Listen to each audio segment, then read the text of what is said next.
Marina beach என்பது அது பீச்சுங்கிறது Teynampet signal கிட்ட ஆலயம்மன் கோவில்னு ஒன்று இருக்குது. அதுக்கு பேர் பல லட்சம் வருஷமோ ஆயிரக்கணக்கான வருஷமோ அதுக்கு பேர் வந்து அலையம்மன். பீச் பக்கம் இருக்கிறதெல்லாம் மணலுங்க, மண்ணுன்னா கிரிப்பாக இருக்குது. மணலெல்லாம் ஓடிடும், தண்ணி பட்டால் ஓடிடும். அந்த மணல் மேடுகளில் போய் வீடு கட்டினா நிலைக்குமா? அதில் வந்து அஸ்திவாரம் போட்டால் நிற்குமா? ஆக்சுவலாக நுங்கம்பாக்கத்துலேருந்து நீங்கள் அந்த சைடு தாம்பரம் எம்பரம் பெருங்குளத்தூர் அதெல்லாம் போக பார்த்தீங்கன்னா டவுன் ஸ்டேஜ். அங்கே அதிகமாக அந்த ஏரியாவில் பார்த்தீங்கன்னா குளங்கள்லாம் நிறைய இருந்தது. வந்து இங்கேருந்து ஆரம்பித்து ஈஸியாக அப்படியே போயிட்டே இருக்குது. அது ஒரு முடிவில்லாமல் போயிட்டுருக்கு. இப்போ நம்ம பக்கத்தில் ரொம்ப நெருக்கமாக இருக்கிற மாதிரி எனக்கு ஒரு ஃபீல். இவ்வளோ நாள் அந்த ஃபீல் ஆகலை. ஆனால் நடக்கிறதெல்லாம் பார்க்கும்போதோ கடல் கொஞ்சம் கொஞ்சமாக மண்ணெரிப்பு ஏற்பட்டு முன்னாடி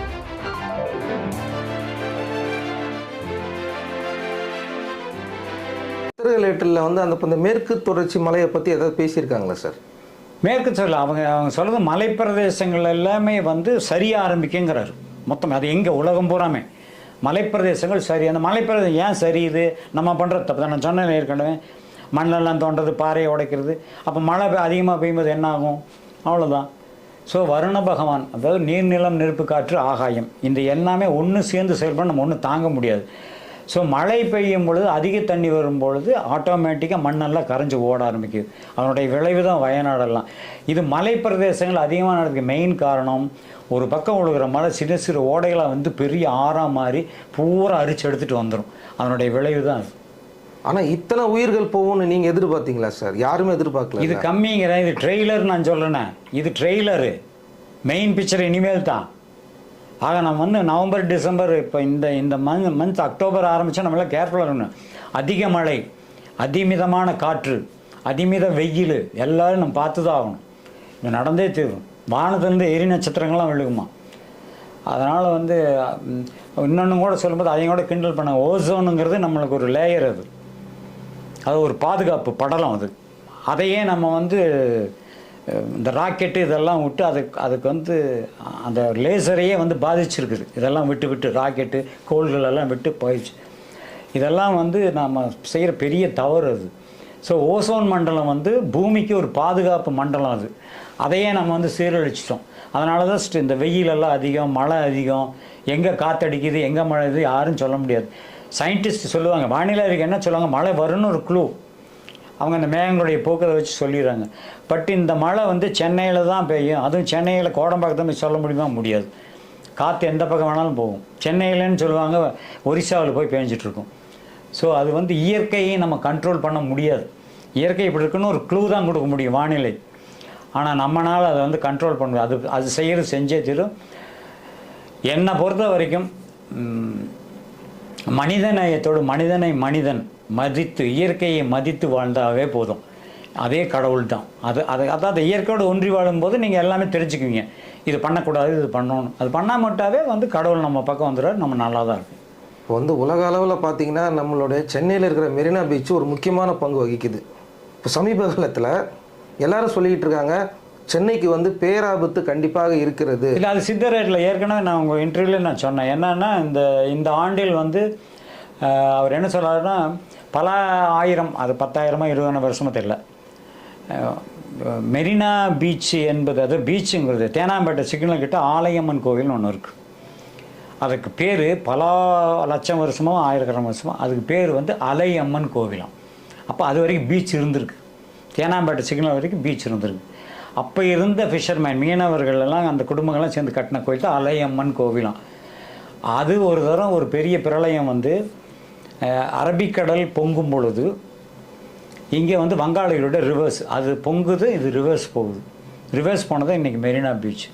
அங்கே பூமி வந்து நீராக போச்சு, இங்கே நீர் நிலமாக போச்சு. இதுதான் மாற்றுக்கிறது. ஆனால் அவங்க என்ன சொன்னாங்க சித்தரேட்டில், மீண்டும் அலையம்மன் தோன்றுவாள் அப்படின்னா என்ன அர்த்தம்? கடல் வந்து அது வரைக்கும் வந்து போகும்னு அர்த்தம். ஸோ இதுக்கெல்லாம் நம்ம வந்து அட்வான்ஸாக இருக்குன்னு யோசிக்கணும். இப்போ கூட பாருங்கள், திடீர்னு ஒரு பக்கம் கன்னியாகுமரி மாதிரி ரிவர்ஸுங்கிறாங்க. தூத்துக்குடியில் கடல் உள் வாங்கிடுறாங்க, பின்னாடி போகுது, உள்ளே வருது. இதெல்லாம் வந்து கடலுக்குள் நடக்கும் பிரளயம். கடலுக்குள் இருக்க எரிமலை வெடிக்கும், மண் சரிவு, இதெல்லாம் சேர்ந்த சுனாமி வரும். ஆனால் மிகப்பெரிய சுனாமி வரும்பொழுது நிச்சயமாக அந்த வங்காள விரிகுடாங்கிறது இந்த தேனாம்பேட்டை. அப்போ இந்த லைன், இந்த பார்டரே ஃபுல்லாக வந்து போகுங்கிறது சித்தர்களுடைய வாக்கு. நான் சொல்லலை, நடக்காமல் இருக்கும் நான் வேண்டிக்கிறேன். ஆனால் நடக்குது அப்படின்னு நடந்தால் என்னென்னலாம் ஆகும்னு நம்ம யோசிக்கணும். உயிர் சேதம் இல்லாமல் நம்ம பாதுகாப்பாக இருக்கணும், அவ்வளோதான். இப்போ கடல்லாண்ட வந்து ஏற்கனவே அந்த மண்ணரிப்பு அப்படிங்கிறது வருது அப்படின்னு அடிக்கடி பல பேர் சொல்கிறாங்க. மரங்கள் வளர்க்குறதுனால இந்த கடலுடைய மண்ணரிப்பை தடுக்கிறதுக்கு வாய்ப்பு இருக்குதா? நிச்சயமாக இருக்குது. ஏன்னு சொல்கிறேன் அப்படின்னா, ஒரு காலத்தில் நான் வந்து இந்த ஹைவே எல்லாம் ரெடி பண்ணும் பொழுது, இப்போல்லாம் நான் சொல்கிறது ஒரு 20-30 வருஷத்துக்கு முன்னாடியே இந்த ரோடுகள்லாம் பெருசு பண்ணாங்க. டபுள் ட்ராக்கு அதெல்லாம். முதல்ல ஹைவே எல்லாம் பார்த்திங்கன்னா ஒரு திருச்சி ரோடு, பெங்களூர் ரோடு, இப்படி ரோடுகள்லாம் பார்த்திங்கன்னா சிங்கிள் ரோடாக இருக்கும், வாகனங்கள் போயிட்டு வந்துட்டுருக்கும். அதை டபுள் ஆக்குறாங்க. 4 ட்ராக்கு 6 ட்ராக்குன்னு பண்ணும்பொழுது என்ன, அப்போ நீங்கள் பார்த்தீங்கன்னா நம்ம எல்லாம் கோயம்புத்தூர்லேருந்து நாகப்பட்டினம் வேளாங்கண்ணி கோயிலுக்கெல்லாம் நான் சின்ன பிள்ளை வந்து காரில் போவோம், எங்கள் அப்பா கூப்பிட்டு போவார். அப்போ பார்த்தீங்கன்னா எங்கள் வீட்டிலேருந்து கிளம்புனா வேளாங்கண்ணி வரைக்கும் பார்த்தீங்கன்னா அந்த திருச்சி ரோடு, தஞ்சாவூர் ரோடு, இதெல்லாம் பார்த்தீங்கன்னா அந்த ரோடு பூராமே புளிய மரம் இருக்கும். 2 பக்கம் புளிய மரம். அந்த ரோட்டில் வெயிலே படாது, அவ்வளோ ஈரமாகவே இருக்கும். அப்போ அவ்வளவு புளிய மரங்களையும் வெட்டி வீசி, இந்த 40 வருஷத்தில் எல்லாத்தையும் வெட்டி வீசி மரங்கள்லாம் போச்சா, இயற்கை அழிச்சோமா, வேர்கள் எல்லாம் புடிமானெல்லாம் போச்சா, மண்ணுடைய நிலைப்பாடு மாறுமா, இதெல்லாம் நடந்தது. அப்போ நம்ம செய்கிற தப்பு தானே. அப்போ என்ன சொன்னாங்க அப்படின்னா, ஒரு மரத்தை நம்ம வெட்டும் பொழுது இன்னொரு மரத்தை நட்டுறணும். அப்படி நடும்பொழுது ஒரு 10 வருஷத்தில் அந்த இடத்துல இன்னொரு மரம் வந்துடும்னு ஒரு இயற்கை பாதுகாப்போட ஒரு அறிக்கை அப்போ இருந்த கவர்மெண்ட் சொன்னாங்க. யாரும் செய்யலை. மரத்தை வெட்டிட்டு தான் இருந்தாங்களே ஒழிய மரம் நடுற பழக்கத்தை விட்டுட்டாங்க. இன்றைக்கி மரம் நடுவோம், 1000 மரம் நகல், 1,00,000 மரம் நகல்னு இதெல்லாம் விளம்பரத்துக்கு தான் செஞ்சுட்ருக்காங்க ஒழிய நாட்டு மக்கள் நல்லா இருக்கணும், நாடு நல்லா இருக்கணும், இயற்கை செழிப்பாக இருக்கணும் யாரும் செய்யறதில்ல. இப்போ நானே வந்து ஒரு 1000 கண்ணை எடுத்துகிட்டு போய் நடுவேன், எனக்கு பப்ளிசிட்டிக்கு. இது பப்ளிசிட்டி அல்ல. நம்ம நிச்சயமாக நம்ம செய்ய வேண்டிய ஒரு நல்ல காரியம் என்னென்னா, ஒரு மரத்தை வெட்டும் பொழுது 4 மரம் நம்ம நட்டால் தான் இனிமேல் உருப்படுவோம். இதுதான் உண்மை. இயற்கை வளங்களை நம்ம அழிக்கவே கூடாது. இப்போ ஈசிஆர் பக்கம்லாம் வந்து பார்த்திங்கன்னா நிறைய பேர் இந்த பீச் ஹவுஸ் அந்த மாதிரிலாம் கட்டிக்கிட்டு இருக்காங்க. இப்போ வந்து பார்த்திங்கன்னா விஞ்ஞானிகள் வந்து அதை கூட சொல்லியிருக்காங்க, இந்த பீச் பக்கத்துலேயே வந்து பார்த்திங்கன்னா நீங்கள் வீடு கட்டக்கூடாது, நீங்கள் வந்து கடலை டிஸ்டர்ப் பண்ணுறீங்க, கடலை விட்டு ஒரு அடி தூரமாக தான் நீங்கள் இருக்கணும் அப்படின்னு சொல்கிறாங்களே, அது எந்த அளவுக்கு சார் பாதிப்பு ஏற்படுத்தும்? உண்மைதாங்க. பீச் பக்கம் இருக்கிறதெல்லாம் மணலுங்க. மண்ணுன்னா கிரிப்பாக இருக்குது, மணலெல்லாம் ஓடிடும், தண்ணி பட்டாவும் ஓடிடும். அந்த மணல் மேடுகளில் போய் வீடு கட்டினா நிலைக்குமா? அதில் வந்து அஸ்திவாரம் போட்டால் நிற்குமா? கண்டிப்பாக நிற்காது. இதெல்லாம் ஆரம்பத்தை நான் பண்ணிட்டு வர தவறு இது. ஸோ அந்த பீச் பக்கம் இருக்கிற மண்ணுக்கெல்லாம் புடிமானமே கிடையாது.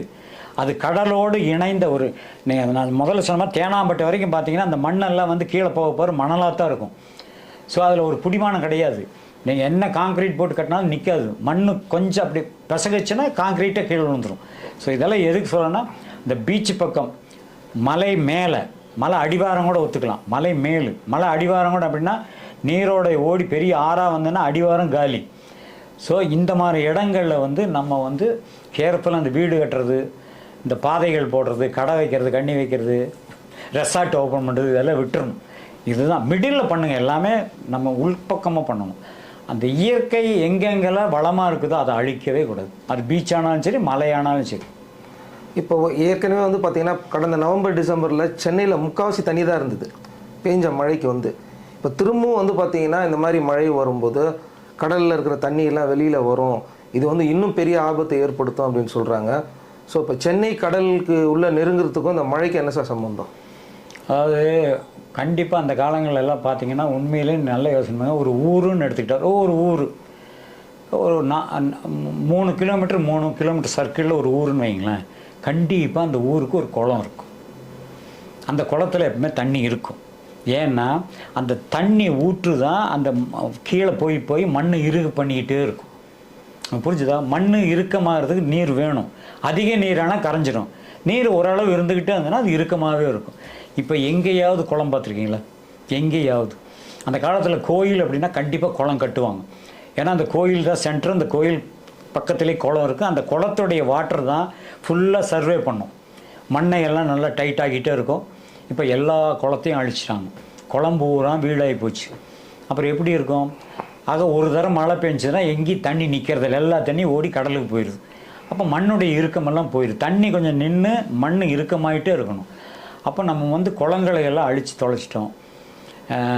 ஆறு இதெல்லாம் வந்து இப்போனா நம்ம க்ளீன் பண்ணுறதே இல்லை.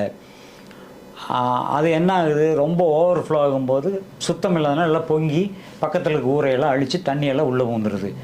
ஸோ நம்ம அதுகளையெல்லாம் செய்கிறதுக்கு மறந்துட்டோம். அதுதான் உண்மை. குறிப்பாக அவங்க சொல்லும் போது வந்து வேளச்சேரி பகுதியை தான் சார் அதிகமாக கணக்கிட்டு சொல்கிறாங்க. வேளச்சேரி பகுதி, போரூர் பகுதி, இந்த மாதிரி இடங்களில் வந்து தண்ணி இல்லை, அதெல்லாம் ஆக்சுவலாக நுங்கம்பாக்கத்தில் நீங்கள் அந்த சைடு தாம்பரம் கிம்பரம் பெருங்குளத்தூர் அதெல்லாம் போக போக பார்த்தீங்கன்னா டவுன் ஸ்டேஜ். அங்கே அதிகமாக அந்த ஏரியாவில் பார்த்தா குளங்கள்லாம் நிறைய இருந்தது. இப்போ அதெல்லாம் எல்லாம் க்ளோஸ் பண்ணிட்டாங்க. ஸோ அந்த இறக்கத்தில் தான் எல்லா தண்ணி, எங்கே தண்ணி வந்தாலும் அங்கே தான் போகும். ஸோ மேடு பள்ளம் அதிகம் நம்ம உலக அளவுலேயே. அதில் எங்கே மேடு அங்கே தான் நம்ம குடியிருக்கணும், எங்கே பள்ளம் அங்கே தண்ணி தேங்க வைக்கணும் அப்படிங்கலாம் மறந்துட்டோம். நம்ம மேட்டில் குளத்தை வெட்டுறோம், பள்ளத்தில் போய் வீடு கட்டுறோம். தயாராது, அவ்வளோதான். இப்போ நம்ம அதெல்லாம் தாண்டி சில முயற்சி பண்ணுறோம். நீங்கள் சொல்கிற மாதிரி கடல் தண்ணி வந்தால் கூட வந்து பார்த்திங்கன்னா நம்ம முடிஞ்சளவு கண்ட்ரோல் பண்ணுறதுக்கு சில வழிகள்லாம் பண்ணுறோம். இதே மீறி சில நேரத்தில் நடக்குது. அப்போ என்ன தான் பண்ணுறது? அப்போ நம்ம வந்து யாரை குறை சொல்கிறதுனே தெரில. இயற்கையை குறை சொல்கிறதா இல்லை நம்மளே குறை சொல்ல? மனிதன் வந்து இயற்கையோடு போராடி தான் வாழ்க்கை நடத்தினாங்க. அது மனிதன் பிறந்த காலத்துலேருந்து உயிர் உருவான காலத்துலேருந்து இயற்கையை நம்பி தான் வாழ்ந்துட்டுருக்கோம். நீங்கள் சயின்டிஃபிக்காக பேசுகிறீங்க, ஏன்னா தடுத்துக்கலாம். தடுக்கிறதெல்லாம் கிடையாது. நீங்கள் 100 அடி ஐயத்துக்கு சைனா வால்னு ஒன்று இருக்குது, சீனா வால்னு ஒன்று தொடர்ச்சியாக கட்டியிருக்கானா, அதுவும் கூட எப்போ வேணாலும் இடிஞ்சு விடுக்கும். நீங்கள் நினச்சிட்டீங்க சேஃப்டின்னு, கிடையவே கிடையாது. இயற்கையை வந்து நினச்சதுன்னா அதையும் கீழே தள்ளிட்டு போயிட்டே இருக்கும் காற்று. இல்லை எது சொன்னால் இயற்கையோடு ஒன்றி வாழணும், அவ்வளோதான். இருக்கிற வரைக்கும் நல்லா இருக்கும்னு நினச்சிட்டு வாழுங்க. இயற்கையெல்லாம் மீறி நம்ம ஒன்றுமே செய்ய முடியாது, ஒன்றும் செய்ய முடியாது. இப்போ தமிழ்நாட்டில் இருக்கிற அந்த மெரினா பீச்சை பொறுத்த வரைக்கும் உங்களுடைய கருத்து என்ன சார்? ஆனால் அந்த பீச் வந்து இங்கேருந்து ஆரம்பித்து ஈஸியாக அப்படியே போயிட்டே இருக்குது. அது ஒரு முடிவில்லாமல் போயிட்டுருக்கு. இப்போ நம்ம பக்கத்தில் ரொம்ப நெருக்கமாக இருக்கிற மாதிரி எனக்கு ஒரு ஃபீல். இவ்வளோ நாள் அந்த ஃபீல் ஆகலை. ஆனால் நடக்கிறதெல்லாம் பார்க்கும்போதோ கடல் கொஞ்சம் கொஞ்சமாக மண்ணெரிப்பு ஏற்பட்டு முன்னாடி வந்துட்டு இருக்கு. ஃபர்ஸ்டெல்லாம் நம்ம பீச்சுக்கு நடந்து போனால் டைம் எடுக்கும்ல. இப்போ இறங்கின உடனே சீக்கிரமாக போகிற மாதிரி ஒரு ஃபீல் இருக்குது. ஆமாம்.